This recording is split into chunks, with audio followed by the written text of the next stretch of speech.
fiercest flag bearer contest yet as nominations close. To fight for the NPP.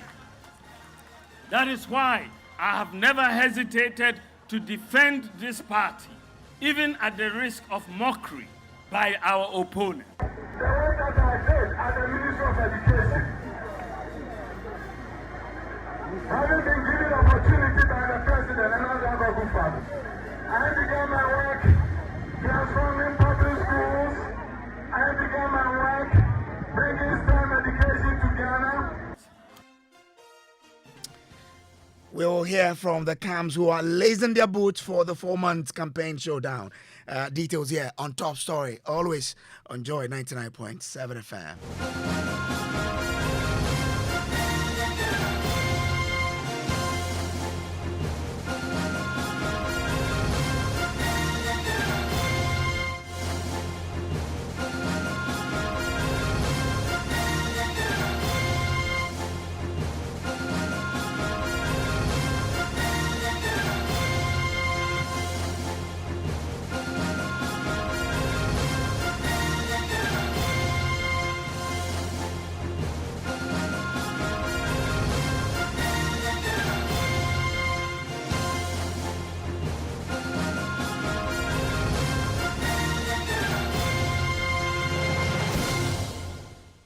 Well, Top Story is always brought to you by Telecel Connecting Energies and also by Shield Insurance Trust into the future with you. My name is Samuel Kojo Brace. Well, Dr. Mahamudu Bawumia, Kennedy Ohene Agyapong, Kwabena Agyapong, Adutwum and Brian Agyapong. Tonight, 5 names, 5 ambitions, 1 mammoth battle. Bearing any hitches, the stage is now set. A heavyweight clash for the NPP Flagbearership as nominations closed barely an hour ago. The process has not been without drama anyway, with fierce camps within the party rallying behind their preferred candidates. The showdown is slated for January 31, 2026, and with 4 months to go, the campaign trail promises to be the biggest yet. One that could define or break the NPP ahead of the 2028 general elections. Before today, Brian Agyapong, Kennedy Agyapong, Kwabena Agyapong had all filed their nominations. Dr. Mahamudu Bawumia and Dr. Adutwum filed their nominations today. Dr. Adutwum is banking his hopes on his track record while he held the education minister position. Now, he's been, championing or trumpeting what he was able to do as education minister. He believes that that is all he needs to show as proof that he can lead the party to victory in the 2028 elections. Delegates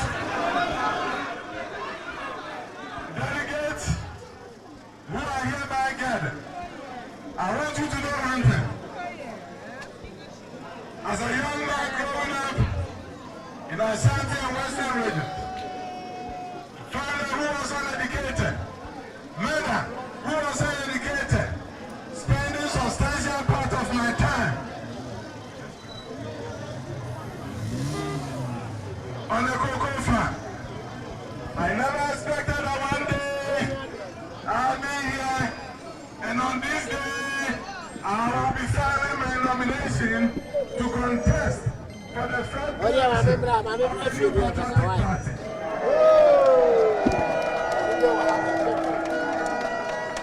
Another day has come. With all humility, we are going to begin the process. I know you know me as a former Minister for Education, and I know there are many of you who meet you on the street, and you talk about the work that I did as the Minister of Education. Having been given opportunity by the President and all that good father, I began my work transforming public schools. I began my work bringing STEM education to Ghana, revamping Tibet education. Now the testimony is there for you to see. And apologies for the poor quality of the sound there. But for Dr. Bawumia, campaign is not for the rich. He insists that he is the best man for the top job. My vision is to introduce measures that reduce the cost of living for the average Ghanaian and support for the vulnerable. My vision is to adopt a constituency-based development and budgeting framework in which local people benefit the most and the well-being of the individual is enhanced. My vision is for a modern, digitalized economy that offers equal opportunities to all, including women, the physically challenged, and the grassroots, not just for the rich. My vision is for the credit system to be accessible to all Ghanaians, as it is the case in the advanced countries. My vision is to energize domestic production and job creation and lessen the fiscal burden by dedicating 3% of our GDP of expenditure currently undertaken by the public sector to the private sector, with procurement being done locally. My vision is to achieve all this, starting with a strong, disciplined, united, new patriotic party. All my life, this country and this party have given me so much. I feel an overwhelming sense of duty to give back. So that's former Vice President Dr. Mahamudu Bawumia on his, speaking to the party supporters after he filed his nominations today at the party headquarters. My colleague Kenneth Jesse was there and just returned and joins me in studio with some more details. Kenneth, at the close of nominations today, who and who managed to squeeze in and file their candidature? Well, the former Vice President, Dr. Mahmoud Bawumia, and the former Education Minister, Dr. Adutwum, were the last candidates that filed their nomination today. And this filing of nomination started earlier this week on Tuesday. It began on Monday, rather, with the former General Secretary of the party, Kwabena Agyapong. And then the following day we had, which was Wednesday. We had Brian Agyapong, the former Agric Minister, and then we also had the former Asin Central MP, Kennedy Agyapong, also filing his nomination. So all five who picked have submitted a nomination form. One of them expressed interest, but eventually dropped out. That was Yao Adenimo. So now we have just five candidates who have picked and have been able to file their nomination, and the nomination coincidentally closes today. So it means that five people will be slugging it out for this particular one. But after the nominations, what did the party say? Did they give any timeline as to what to expect next? No, they haven't given timelines yet. But what was very peculiar about this particular filing of nomination was the pomp and pageantry that greeted it. It was quite interesting, beginning on Tuesday when Kwabena Agyapong was the first to file his. Saw supporters troop in, dance and then cheer him on that he was the candidate that was going to win. And the following day, which was the Wednesday, you also had the two other candidates who joined in, Brian Agyapong and Kennedy Agyapong, also coming with their, a slew of supporters also, cheering him on. And then the event was no different today. I think it's a show of, yes, I have the crowd. This one also wants to show that they have a crowd. So really, it's been a very busy week for the New Patriotic Party, and thankfully it has concluded today. But this is just the start of a long process to the January 31st event. Okay, do stay with me. I have one question for you, but let me bring in Musa Danka, who is the executive director of the Global Info Analytics. They have been conducting some surveys into who will lead the party or who can lead the party into the 2028 elections, and he joins me on the phone line. Grateful to you, sir, for joining. Now, your polls have all indicated that Dr. Mahmoud Bawumia is winning. As of today, do we know who is leading still and by what margin? Thank you very much for having me. We have not done new poll beside what we published recently. So as far as NPP race is concerned, what we have now is the 52% lead for Dr. Bawumia. and 17% for Kennedy Agyapong, 3% for Brian Agyapong, 1% Adutwum, 18% undecided, and 9% I will not tell you. So from our side, we haven't seen any new data nationally. I mean, we have about 4 months away from their primaries on 31st of January, 2026. If you look at the surveys that you're doing, what could change before then? Look, from what I said, I would add the 9% undisclosed to Kennedy Agyapong's numbers. I believe they are Ken voters. Then the fight would be for the remaining 18% who say that they are undecided. I expect the candidates to look out for where they can find these undecided voters and go to them in terms of reach out. Now, from the data, we've seen certain regions show higher number of undisclosed or undecided. If I was their campaign strategist, I will focus my attention in those areas so that I can maximize the resources that I have. So you say that the 9% are Kennedy Agyapong voters. Why do you feel so? I believe so, yes. What makes you believe so? Because in the last surveys we've been doing before the last primaries, we realized that their behavior at the election was similar to what we thought. Because they were the ones who normally kind of don't like us to know that they are against the system. They are the anti-establishment people who don't want to disclose. In the last election, they were about 14% when they were in power. Now that they are not in power, it dropped to 9%. So we believe that is consistent with what we believe in. Is there still an establishment candidate in this race? I think so. The party can say that Bawumia is a establishment candidate. I can say that without doubt. All right. With all those numbers, could someone topple someone at the helm of affairs before that particular day? No, for someone to topple someone, you have to go into the column of that person and win votes away from him. Because if Bawumia is on 52%, that is above what is required to win the primary. So for Kennedy to win, he needs to persuade people who are saying they would vote for Bawumia to come to his column or come back to his camp and vote for him. Without that, it will be difficult. So the Bawumia camp can say that based on your survey that it will be a done deal for them no matter what.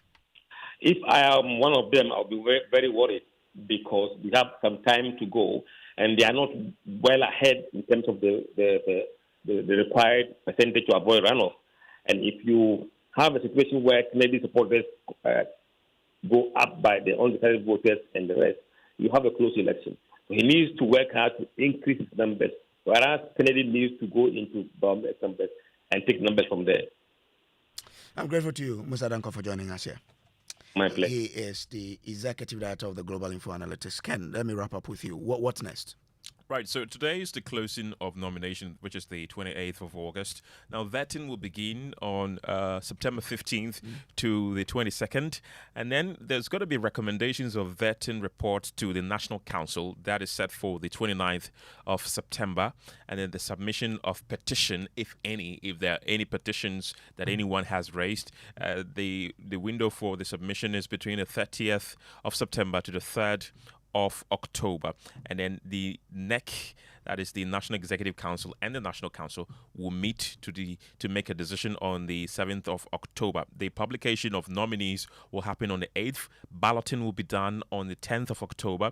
Notice of poll will be published on the 17th of October, and the election proper will be held on the 31st of January 2026. And in the case that there is a runoff, that will be held on 14th February 2026. Thank you very much. That's Ken Jesse there. Let me bring in the MP for Walewale, Dr. Tia Kabiru Mahama, who is a member of the Bawumia campaign team. I'm grateful to you, Doc, for joining. Now, you heard Musa Dankwa there. He says you must be worried because the numbers you have, if you don't work hard, could push this primaries into a runoff, which will not be good for you. What's your strategy? Well, so I'm saying good evening to you and good evening to your cherished listeners. And also, good evening to the main party supporters who came to support the former Vice President, Dr. Mahmoud Bawumia, to submit and file his nomination form. my friend and my brother Musa Donko has expressed an opinion based on some work he has done on the New Patriotic Party presidential primaries. I, as a researcher myself, do understand that that is a snapshot analysis. Snapshot in the sense that it reveals the situation at a particular point in time. And that as days goes by and we ramp up our campaign, the picture will definitely not be the same. We are not complacent, despite the fact that we know for certain that Dr. Mahmoud Bawumia is leading the polls. We know that he has the goodwill of majority of the NPP supporters. We know that he is the most prepared, formidable, and winnable candidate, and which is reflecting in the decisions that the people, the NPP delegates are making, and they are deciding in the polls, which they will definitely decide in the final election. We are not complacent. We are not complacent because we understand that to win, you need to continue working. And if you know, and if you monitor, as we speak, from the last poll, Dr. Mahmoud Bawumia has intensified visibility, and his campaign teams have traversed almost every single corner of the country as we speak. After the filing of the nomination, he's going to also hit the ground. So definitely, we are going after every single vote. We are going after every single person who has a stake as far as the New Patriotic Party presidential primaries are concerned. So we are very prepared. We are not being complacent despite the fact and obvious fact for that matter that we are in a lead, but we will continue working and we would continue to engage people, and then one-on-one engagement with the presidential candidate or aspirant, and one-on-one engagement with the campaign team is what we are going to use to ensure that everyone who probably still don't have, people who don't still have faith in the candidature of Dr. Mahmoud Bawumia will review their notes, will come to terms that, look, the bottom line is the New Patriotic Party wants power, and to get the power, you must present your best foot forward. All right, do stay with me. Let me come in studio and welcome Yao Poku-Mensah, who is spokesperson for Dr. Yao Adutwum. I'm grateful to you for joining. Now, I mean, you've heard the Musa Dankwa there. The rating or the survey does not really favor your camp. How do you see this particular race, and how do you see your chances of winning this race when you see two clear or three, as people put it, Dr. Mahmoud Bawumia, Agyapong, Brian Agyapong leading? No disrespect to him, I do value his contribution within the political space, what he's been able to achieve within this couple of years that he's been in this business. But it's per his post that he put out, something that we have vehemently opposed or denied it as not having any basis. We do have our own internal mechanism to know the strength of our candidate, and it is upon that conviction that has enabled how him travel this far. Within our own polls, we do our own polls to see where the loopholes are, where the highs are and where the lows are, and it's something that we use in strategizing. It's something that we are using in ensuring that where we fall short in terms of the voting pattern, we're able to work on that. But one thing that we should understand is that this is purely a delegate election. We are not looking at the fanfare of the whole process. For example, if I want to engage the polling station chairman for Obrieboa polling station in Subin constituency, that wouldn't be a media fanfare for me to be in the public space to be announcing it or shouting for people to know that I'm really on the ground and I'm really working. I don't think this requires certain form of endorsement for people to see that indeed I'm projected within a certain light, and at the end of the day I'll be the one to win. That can be done by those who do believe in that strategy. Our strategy is quite different, and I believe that if indeed the survey was done at the base, it wouldn't have given the kind of reflection that we are having today. He got the last election right. That's why I do value and cherish, I do respect his work within that space. But for this one, that can never be the case, because we do also trust in our numbers. And looking at the process we wouldn't have come far. So what percentage are you winning by? Yeah, we do have quite respectable margin. And Which is? no, I'm not putting out any numbers for now because these are early days yet. No, you're barely 4 months away from the No, primaries. that's quite enough time for us to still double our steps. That's why I'm saying that we are treating this contest purely as an internal thing, and we are not coming out to engage within that euphoria bit for the general entire public to say, oh, Dr. Adutwum is a popular candidate, he's on the ground, etc. Well, we do believe that the actual work is done at the polling so you're station. working on the ground. Exactly. Okay. It is a tailored mechanism that we are using to engage the delegates whilst we move forward. So that's why our internal post is able to advise us as to where we need to double our steps, as to where we need to deepen our conversation with regards to this whole process. That is why we have a sharp contrast to what Musa Dankwa put out. Because we don't. If you say you have a sharp contrast, then you should give us numbers. Because he has given numbers. What numbers do you have? What numbers do we have? Yes. No, listen. I think probably you want me to repeat myself. No. You said that you have a sharp contrast. Yeah, we have a sharp contrast. So the contrast should come with numbers. No, our survey, our data tells us that we have a firm footing within this process. All right, I'm grateful. Do stay with me. Let me bring in Kwesi Kwatin, who speaks for the Kennedy Agyapong camp. Kwesi, grateful for joining. Now, you filed yours yesterday. Today, you've seen Dr. Mahmoud Bawumia filing. You've seen Dr. Adutwum also filing. I mean, if you see the numbers, were you deterred in any way? What does that bring any kind of shake in your camp when you saw the numbers today at the head of a party office? Good evening to you, Kojo, and my colleagues, and good evening to the good people of Ghana. I'm sure if the question is about numbers, then maybe the question is misdirected. Okay. Because objectively, we also the numbers. Okay. Where our credibility as a team was even questioned, and people even accused us of having rented the numbers. So I think if it is about numbers, I'm not sure. You had more than them. No, but I mean, I because I'm saying an objective observation, which everybody saw. We have been the only team so far that has been accused of having rented numbers without even any proof from our accusers. So in terms of the numbers, it's obvious. So today, the former flag bearer, Dr. Mahmoud Bawumia, sought to answer some of the things you've said. I mean, he says some people may have the money, but over the years, he's put himself out there. He's put his knowledge out there to defend the party. And that's why he believes that the delegate will continue to give him the mandate to lead your party. Yeah, I'm listening. What's your reaction to it? I mean, your campaign has been on the fact that we're not talking about ideas. We're talking about people who can create the jobs. His response is that you may have the money, but I have been the one defending the party and making sure we build the party the way it must be. And therefore, I believe that I'm the one best suited for this job.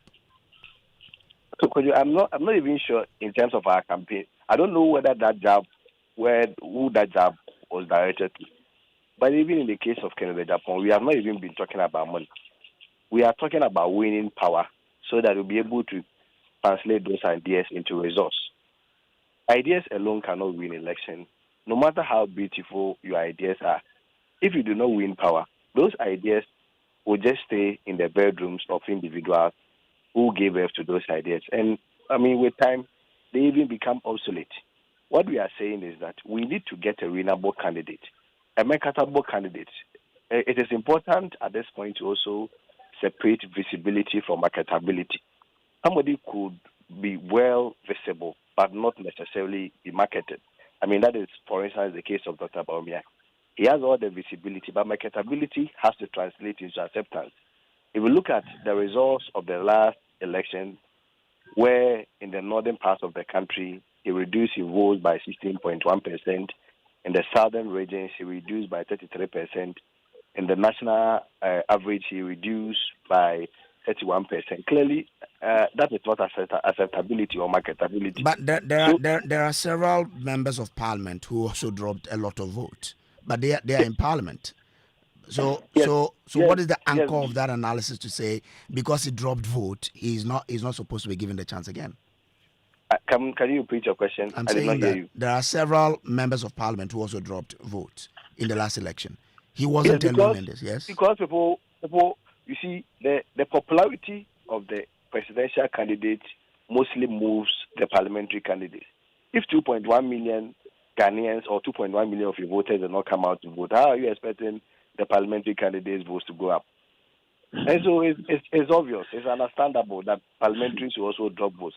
It is the more reason why, as I speak with you, in 9 regions out of 98 seats, we are having just 5 of them, and NDP is having 93 of them. So it demonstrates to you the poor performance that we witnessed in the last elections. So why do you seek to put everything on him as if you know that all of you, I mean, it demonstrates that all of you were dropping point. Why blame him alone as the one who lost more and therefore should not be allowed to repeat? Because history is there to guide us. History is there to guide us that in the history of the NPP, every presidential candidate had increased the vote of his predecessor. And in this case, it is only Dr. Bawumia who dropped the vote of his predecessor by 31%. Okay. Let me bring in Dr. Kabiru Tiamahama to wrap up. Kabiru, so here you are. You're being told that because of the performance in the last election, he must not be allowed to represent the party again as a flag bearer. Well, so Kabiru, do I have you? Yeah, Yes. I'm with you. Mm-hmm. Concerns raised by our colleagues, we will take them on board. Of course, our campaign is not to attack any candidate, but come to think of it, a candidate who has about 42% of the voters in his pocket, and someone who has 0. I mean, where do you start from? Someone who needs just 9%, and someone who is coming to Ghana 50 plus 1%. Definitely, you will not be a good risk taker if you want to take risks and you go for someone who has 0%. Definitely, you will go for someone who has 42%, at least to start with. That should be the analysis if we're actually interested in power. And I think that the performance of the NPP is not peculiar to say the presidential candidate. You have drawn his attention to the fact that members of parliament, if it was the problem of Bawumia, they would have come out to vote for their members of parliament and leave Dr. Bawumia. But they had problems. Our members, our supporters didn't turn out to vote. And they were having reasons why we didn't. None of the reasons attributed. And the committee that was set up to inquire, none of the reasons stated that it was Bawumia personality that made them not to come and vote. Okay. Kabir, I'm grateful to you. Let me have a response from Kwating, and then I'll come to studio and wrap up. Yeah, Kwating, you wanted to respond? Yes. I mean, briefly. The logic of this 42% being banded around is very disturbing. And I'm surprised it's coming from the people who claim they know data and they are data people. If we are to sustain the logic that Dr. Bawumia has 41 or 42%, then it presupposes that by the extension of that logic, NDC also has 56%. We shouldn't be going to vote even in the first place for 2028. So you doubt you had 42%? No, but at the end of the day, each election cycles are different. They are independent. How can you say that you have 41? Okay, I'm grateful to you. Yes, let me come into the studio and take your concluding remarks from you. Yes. Yeah, I think now we are all starting from the base, and the base is where all individuals who are vying for this flag bearership thing should be looking at. Okay. And I wouldn't want to fancy the idea of a certain 42% vote sitting somewhere for us. Okay. Yeah, we know that is our core party base, but again, the significant thing has got to do with the ability to cross the 50% plus one. Right. That is where we need to focus our attention on, and that is why Dr. Adutwum is in this race to win and win power for the NPP come 2028 elections. Okay. Thank you very much for joining. This has been Top Story. We'll take you live to the studio.